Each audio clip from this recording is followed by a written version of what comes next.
Snapchat presents the $2 trillion opportunity, how Gen Z is shaping the new India. Welcome to Snapchat presents the $2 trillion opportunity, how Gen Z is shaping the new India. Gen Z is transforming India's economy. With a population of 377 million, they drive 43% of the country's consumption and possess a collective spending power of $860 billion, projected to reach $2 trillion by 2035. A new report from Snap Inc. and BCG titled The $2 Trillion Opportunity, How Gen Z is Shaping the New India reveals crucial insights into their spending habits, influence, and the significant opportunities they offer businesses. To delve deeper, a panel of experts, moderated by Shireen Bhan, will discuss whether Gen Z is indeed shaping India's economy or not. It's not a different species that we're talking about here.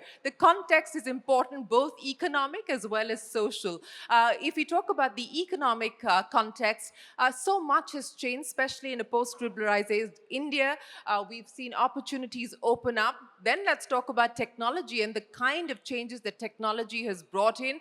Now let's talk about UPI with the ability to do microtransactions, nothing that any of us were prepared to do even a couple of years ago. So I think it's important to look at this cohort in the economic context and also, importantly, in the social context. This is a generation that believes in authenticity. It's a generation that wants to see its influencers and its stars bare their soul on Snapchat or Instagram or television or YouTube. And what has made that possible? It's been made possible over time because of the destigmatization of things like your sexuality, the destigmatization of things like failure. So I think you will need to look at this cohort in the context in which they exist. So without further ado, Pulkit, let's get started with you. How are you looking at this cohort? Because this is existential for you, isn't it? Well, it is indeed. As I said, I mean, if you look at Snapchat was born to actually be the antidote to social media. What it means is that it was intended to break the clutter of what social media was doing, which is being perfect, being your shiny self.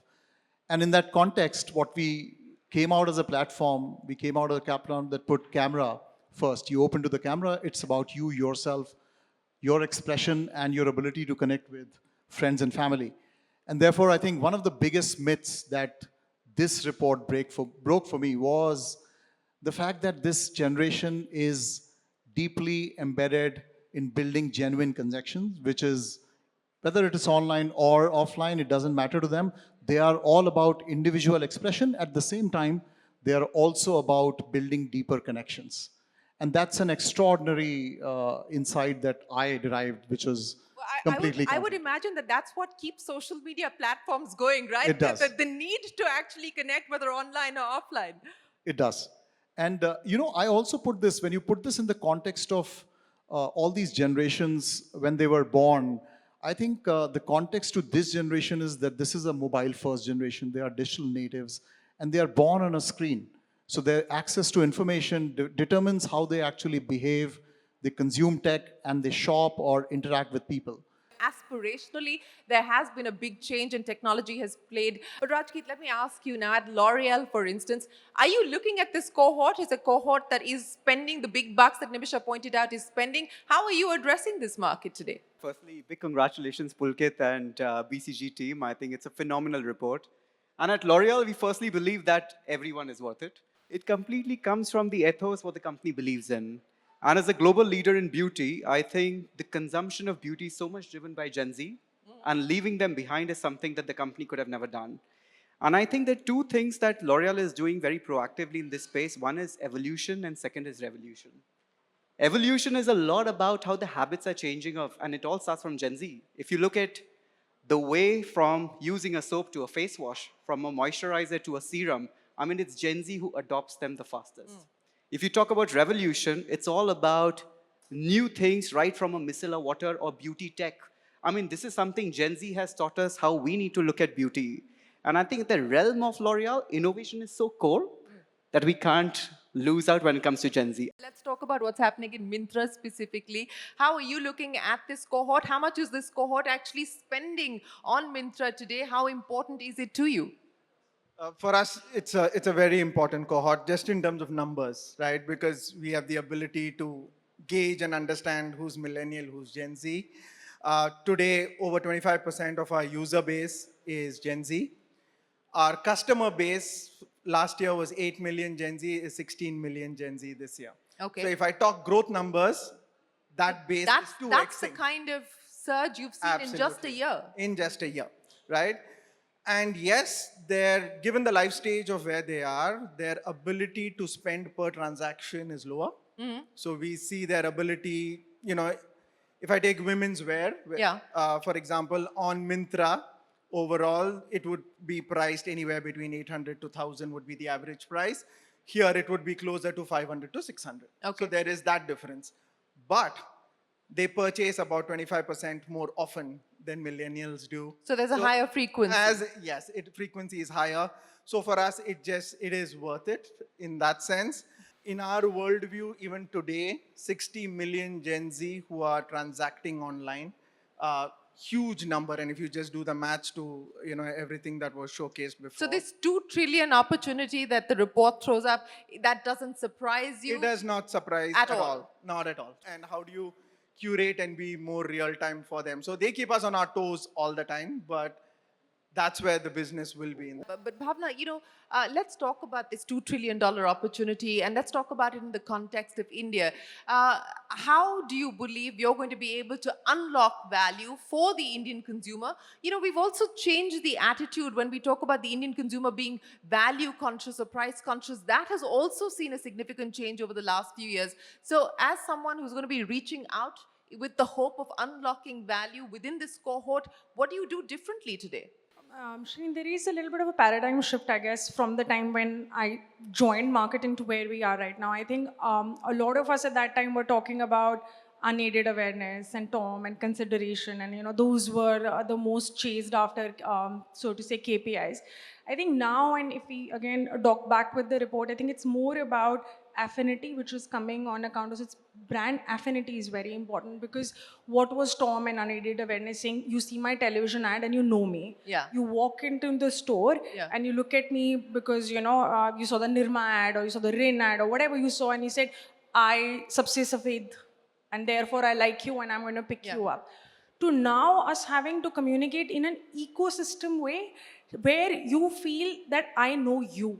That it's not whether you know the brand, you need to feel that the brand knows you. And that is what is going to bring influence, and which is where visually how am I engaging with you becomes important. And it's not about one-way conversation from me to you. Am I embedded in your conversation because you're socializing and socializing and so on? So it's brought in a much more equal relationship then, Yeah, right? it's a democratic two-way relationship. It's not me telling you, it's me now being part of a conversation with you. So you're searching with creators because you're saying, here is someone who looks like me, I can relate to. And is this a two-way conversation that is happening? So for us as a brand, it's not about initiating a dialogue. It's being integrated in your conversations within your inner circle as you define it, for me to be there from this 860 billion to 2 trillion long term. Let's bust some myths, and I think the report does a good job of doing that, just in terms of the opportunity that is waiting to be unlocked. But what have been some of the myths that you've had to debunk over the course of the last few years as you service this cohort? The first one is I think internal, which is that the smartest person in the room is the senior most person in the team. And I'll give you an example of how young people at Britannia have really broken ground. Because if you're talking about building connections with the Gen Z audience, you need to have the Gen Zers making decisions. Absolutely, absolutely. And I'll give you just a few instances of what 3 really bright people have done, and very quickly. And some of them are not, as Pulkit was saying, it's not about one-way communication. It's about building experiences. One of the ideas was actually a very simple idea. Britannia has the iconic ting ting ting, the sonic signature that a lot of us would have heard. And this bright person had the idea of saying every time someone adds a Britannia product to the cart on Zepto, can we play that tune? Yeah. Right? And we were able to collaborate and create that. Or actually, Good Day did a very interesting collaboration with Myntra, where one of the things we realized was people love, even today, figuring out currency notes in pockets. You wear a crisp pair of pants and you suddenly realize that there's a note lying there. We actually created our own currency, and the Myntra team was super helpful. And we actually put Good Day currency notes in Myntra jeans. I mean, think about the crossover and the collaboration that we're talking about. So I think it's really, first of all, are we giving voice to the people who actually understand the audience? And are you willing to take creative risks with them? Well, what are the risks that you're willing to take now, Sundar? I think the first one is just experimenting and being open with choices, right? And we learned it very early on, because the first time when we kind of made the framework for Myntra Forward, we had our lens of what Gen Z would be, put it out. So how many people are on Myntra Forward transacting on a monthly basis? The 16 million that I spoke about are Gen Z who are on Myntra, a lot of it through Forward, right? So very early on, about a year and a half back, we started it. We thought we understood the code. And I still remember the first discussion that we did with Gen Zers in the Myntra office. And they looked at it and they said, it looks exactly like how a millennial would think a Gen Zer thinks. Right? And that gave us a clear sense of, okay, we've got to start this with you telling us how it is. Yeah. And where we've come down now is not about two-way, but it's almost co-creation. So today, what we have a program called the Ultimate Glam Clan, which is you buy from us, whatever you've bought, exactly like what you're doing in the stores, take a snap, put it, and give us an honest review. We will share that with anyone else who's searching for something similar, so they understand what it is. And if people click like it, we actually monetize and give you everything which works for them, because they are looking for that side hustle. So you're co-opting them into actual sales as well. They are looking for a side hustle. Yeah. They are looking to share authentic feedback to everybody. Yeah. We're helping that process. Okay, so the side hustle is working for you. What's new? What's next? What's going to be exciting for you? I think for Gen Zs, keep surprising us, keep telling us what works. We'll keep learning from you, because like you said, you're all worth it, and we'll learn from you. Pulkit? I think we are all about visual experiences. At the very heart of what we do is we place your experiences driven by AR, which is rendered on the app, and we'll continue to make sure that we drive the most fascinating, happy, joyful moments for our users. Snapchat presents the $2 trillion opportunity, how Gen Z is shaping the new India. All right, how are you doing? Hello guys, good evening. I'm doing very well. How are you? I'm doing good. Thank you for asking. Thank you so much for being here, though. Well, I have a set of questions for you, and everybody's firstly interested to know your answers, and they're also excited. So, are these the ones we practiced in the green room? no, you said no, so So you switched the cards now. yes. Okay. I was like, let's just go. keep it as raw as we can. Anyway, our first question for you is, Siddhant, your journey from a small town dreamer to becoming a household name in Bollywood has been nothing short of inspiring. Can you share with us the initial challenges you faced when starting out and how you kept pushing forward? So many of them. Actually, my journey started when I was 19. I was doing my chartered accountancy back then, and I used to bunk my classes and go do my theatre rehearsals. I used to go audition at that time, and my parents didn't know about it. But I still managed to clear my CPT and IPCC in the first attempt. Wow. And after that is when they saw my first play, which I think gave them some kind of confidence that I can, pursue this. So that's how it started. But then after that, it was a whole mad ride, I thought I was really good. When you're 19, you're like this starry-eyed boy. You're like, okay, let's go get the world. But the world is waiting, There's this line in Three Idiots, I guess, where they say कि college के अंदर नहीं, it's in रंग दे बसंती. College के अंदर हम दुनिया चलाते हैं. Yes. College के बाहर दुनिया हमको चलाती है. So that was the, that okay, I will do it. But once I started auditioning in the world, it was a jungle. And especially leaving something which was very secure, the chartered accountancy. All my friends went on to become CAs. I was not earning. But yeah, thankfully my parents kind of supported me. So for the first time, I would say that here on the stage that I feel I was privileged. Oh, round of applause for him though. Thank you. I think that's one of the coolest things. Like, I'm pretty sure when we were talking about the report as well, us as Gen Zs, we look up to personalities like these because it's authentic. He comes from a place, he's open about it, he's talking about his struggles, and we're like, yeah, that's the role model I want to look up to. I've binge watched every video, every podcast, every interview, so I kind of know about them. Anyway, going on to the next question. You've been a part of some incredible projects that resonated deeply with the younger generation. What do you think is the key to capturing the hearts of Gen Z while staying authentic to who you are? See, the intention is never to catch or to impress, any kind of a target audience, because that's not my job. That's the producer's job to kind of, or the director's job to kind of get a story which kind, I was lucky enough to start with Gully Boy, which really actually penetrated the youth of India that time. And then there was no plan as such, because the film after that was Gehraiyan, which definitely did not was not aimed at the youth. It was aimed. It was a much denser topic, I would say.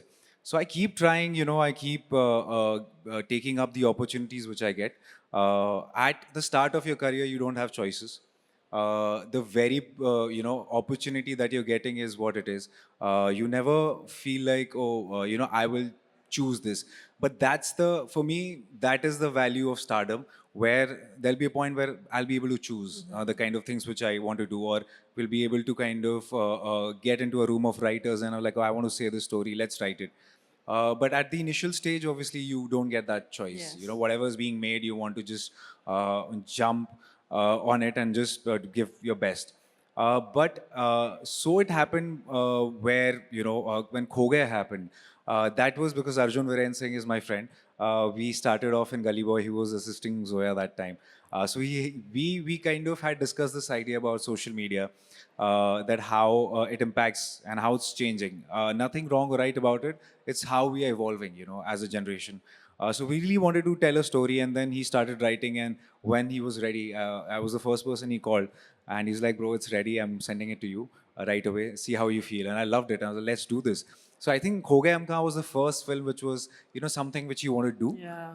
And by that time, I had done, 3-4 films which were there. But Ho Gaya it's very close to my heart. Very personal. Yeah, very, very close to my heart. And that's how it happened. And there's no particular aim to kind of do it for a section, but as and when the opportunity is. But primarily, I also feel that because I'm young and, I'm very, very new right now. And all the other actors who are my seniors and who are like the superstars, they are catering to a particular audience. They're catering to the masses, as we say. I want to do one thing where I want to grow with the Gen Zs, the millennials, and make them the mass eventually, So I'm not trying to cater to these massy films. I'm always trying to push the bar, and I fail sometimes. And that's absolutely all right. It's okay to fail.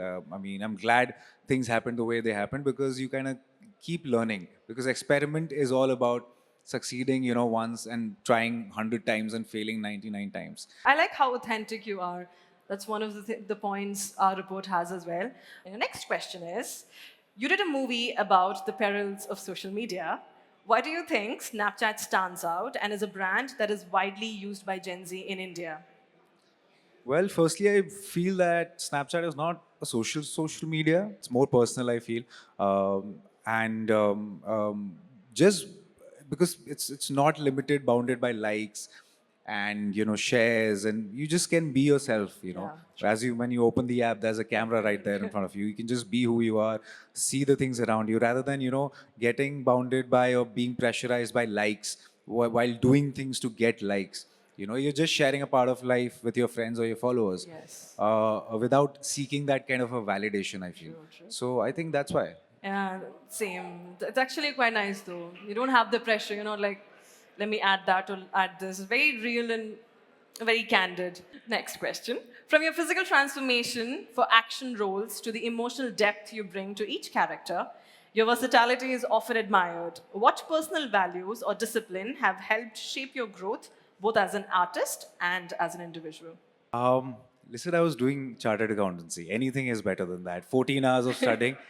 Get me do anything. I can want to climb a mountain, I will climb a mountain. If you get paid to do whatever you want to do, I think that's what the thing is, and that what pushes me to.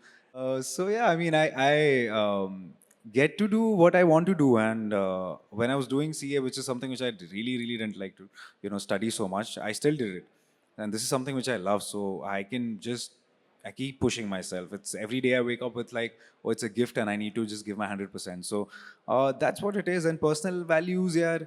I would say that I stay with my parents, so every morning, it's for them, it's a very big deal, that, they get calls, and whenever they see me on the newspaper or the hoardings, they really feel very happy. So I just want to keep them, happy and make them feel more proud.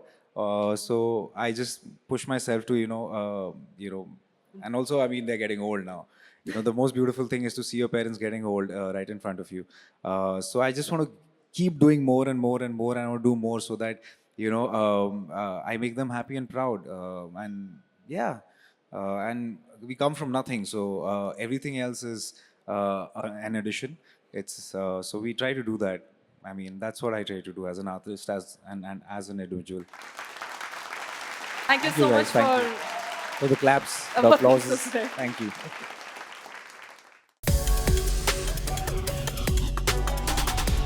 Snapchat presents the $2 trillion opportunity, how Gen Z is shaping the new India.